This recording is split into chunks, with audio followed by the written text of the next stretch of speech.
मैं हूं ज़फ़र इकबाल और आप देख रहे हैं आपका अपना फेवरेट चैनल टेक एंजाइम। आज हम इसमें GW बेसिक के बारे में काम शुरू करते हैं।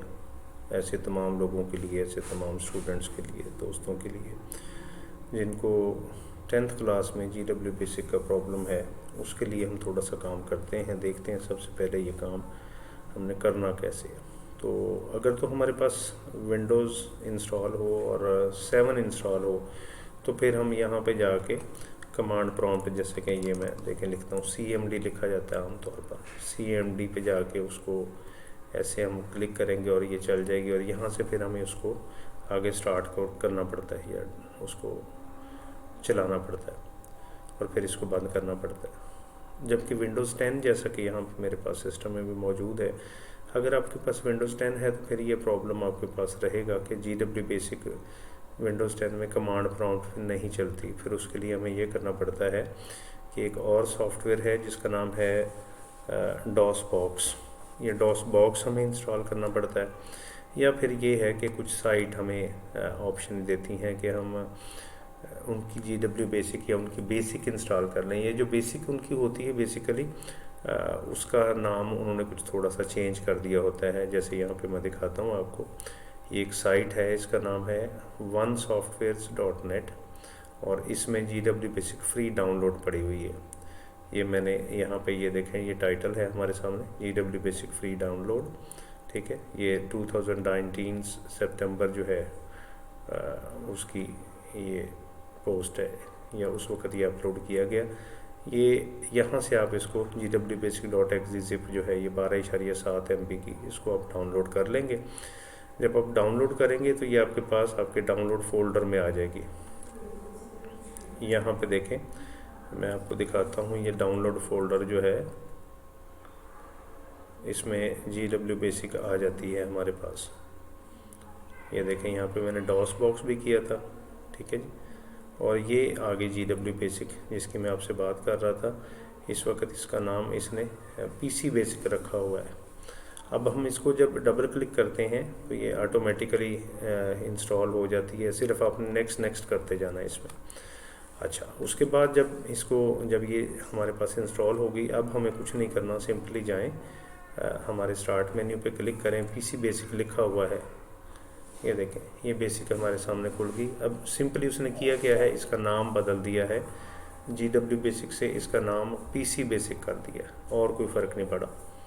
अब इसमें सारी वही चीज़ें, सारी वही कमांड्स, सारी वही ऑप्शंस जो हम उसमें GW बेसिक में इस्तेमाल करते हैं वो इसमें मौजूद हैं। ये देखें, हम इस तरह से स्क्रीन को पकड़ के खींच भी सकते हैं, थोड़ा सा बड़ा भी कर सकते हैं। ये मैंने जितनी हो सकती थी, बल्कि मैं कोशिश करता हूँ और भी हो जाए अगर। जी, ये पूरी स्क्रीन पे आ गई हमारे पास। और अब इसके अंदर हम इसमें मुख्तलिफ़ किस्म के काम कर सकते हैं, जैसे मिसाल के तौर पर CLS। और जैसा कि आपको पता है इसके दो मोड होते हैं, एक होता है डायरेक्ट मोड और दूसरा होता है इनडायरेक्ट मोड। और इस वक्त ये डायरेक्ट मोड में है। जैसे मिसाल के तौर पर मैं यहाँ पे लिखता हूँ प्रिंट 2+3, तो इसने मुझे फ़ौरन देखें रिज़ल्ट दिया 5 और ओके का मैसेज भी आ गया। या कोई स्ट्रिंग अगर मैं टाइप करूँ, मैं लिखता हूँ प्रिंट और इसके आगे मैं लिख देता हूँ जी आई लव पाकिस्तान, तो इसने फ़ौरन मुझे बता दिया। यहाँ से हमें ये अंदाज़ा हो जाता है कि इस वक्त ये किस मोड में है, ये डायरेक्ट मोड में है। तो जब भी हमने इसको इनडायरेक्ट मोड में लेके आना होगा, वो कोई इतना मुश्किल काम नहीं है। उसके लिए सिंपली हमने लाइन नंबर जिसके साथ चलानी है, तो ये इनडायरेक्ट मोड में चली जाएगी। जैसे मिसाल के तौर पर ये मैं लिखता हूँ 10 और आगे कमांड का नाम एक रख देते हैं। ये देखें, अब इसने इसका कोई रिज़ल्ट मुझे नहीं दिखाया।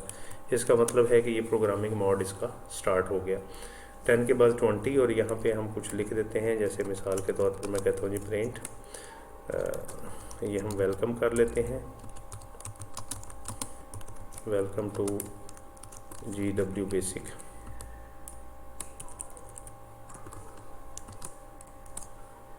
और 30 पे चले जाते हैं, फिर प्रिंट करवा लेते हैं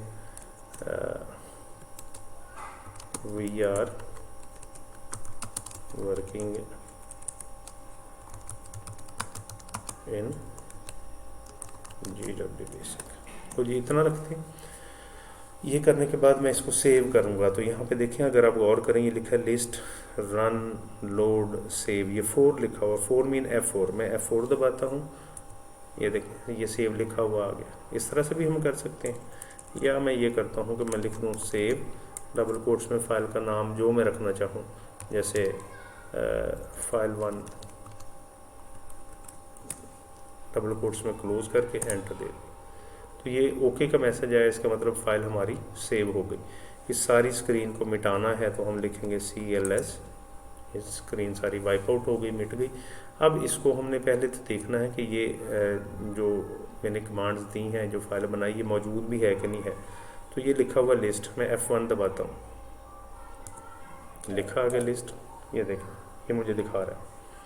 और अब मैं इसको चलाना चाहता हूँ, यहाँ पे लिखा है 2 यानी F2, मैं F2 दबाता हूँ, ये जी ये पिछला सारा मिट गया। उसकी वजह क्या है, लिस्ट में अगर गौर करें, यहाँ पर मैंने पहली कमांड दी हुई है CLS। ये CLS जो है करता क्या है, पिछला जितना भी आपका डाटा होगा उसको सारे को स्क्रीन को वाइप आउट कर देता है और नए सिरे से ये डाटा उस पर लिख देता है। तो ये हमारी जो है यहाँ पे फाइल बन गई। अब इसकी डिटेल हमने देखनी है तो लिखेंगे फाइल्स, ये मेरे पास फाइल्स, ये फाइल्स देखें ऑटोमेटिकली एक ड्राइव उसने जनरेट की हुई है और उसका नाम उसने रखा हुआ है Z ड्राइव, Z:\, ये Z ड्राइव है। और इस Z ड्राइव के अंदर हमारी फ़ाइल होगी और उसका नाम हमने रखा था file1। यहाँ पे हम ढूंढेंगे तो ये पड़ा हमारे पास file1, और इसने ऑटोमेटिकली देखें इसकी एक्सटेंशन लगा दी BAS। अब अगर आपने नई फाइल लेनी है तो यहाँ पे लिखेंगे हम न्यू, ठीक है, और एंटर दे देंगे। अब अगर लिस्ट लिख के देखें तो हमें कुछ नहीं दिखाएगा, क्यों, हम उसको इस फाइल को मेमोरी से निकाल चुके हैं और हम इसे बता चुके हैं कि क्या करो, नई फाइल हमें दे दो। तो नई फाइल इसने दे दी।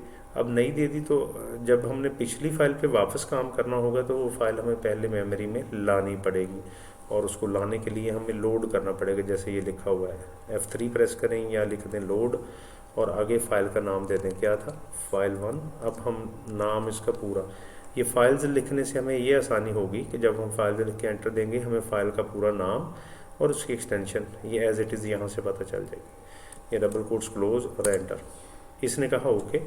अब मैं लिस्ट देखता हूँ इससे क्या कहता है, ये ठीक कह रहा है, हाँ जी बिल्कुल ठीक है। ये फाइलें मेरे पास आ गई, सॉरी ये कमांड्स मेरे पास आ गई, लिस्ट आ गई। अब इसको मैं चला के देखना चाहता हूँ तो मैं लिखूँगा रन, एंटर, तो ये आ गई मेरे पास फाइल जो मैंने काम किया था। तो दोस्तों यहीं तक रखते हैं, ये पहला लेक्चर है, छोटा सा काम मैंने किया है। अब इसके बाद अगले लेक्चर में इंशाल्लाह हाजिर होंगे, तब तक के लिए इजाज़त दीजिए। अल्लाह हाफिज़।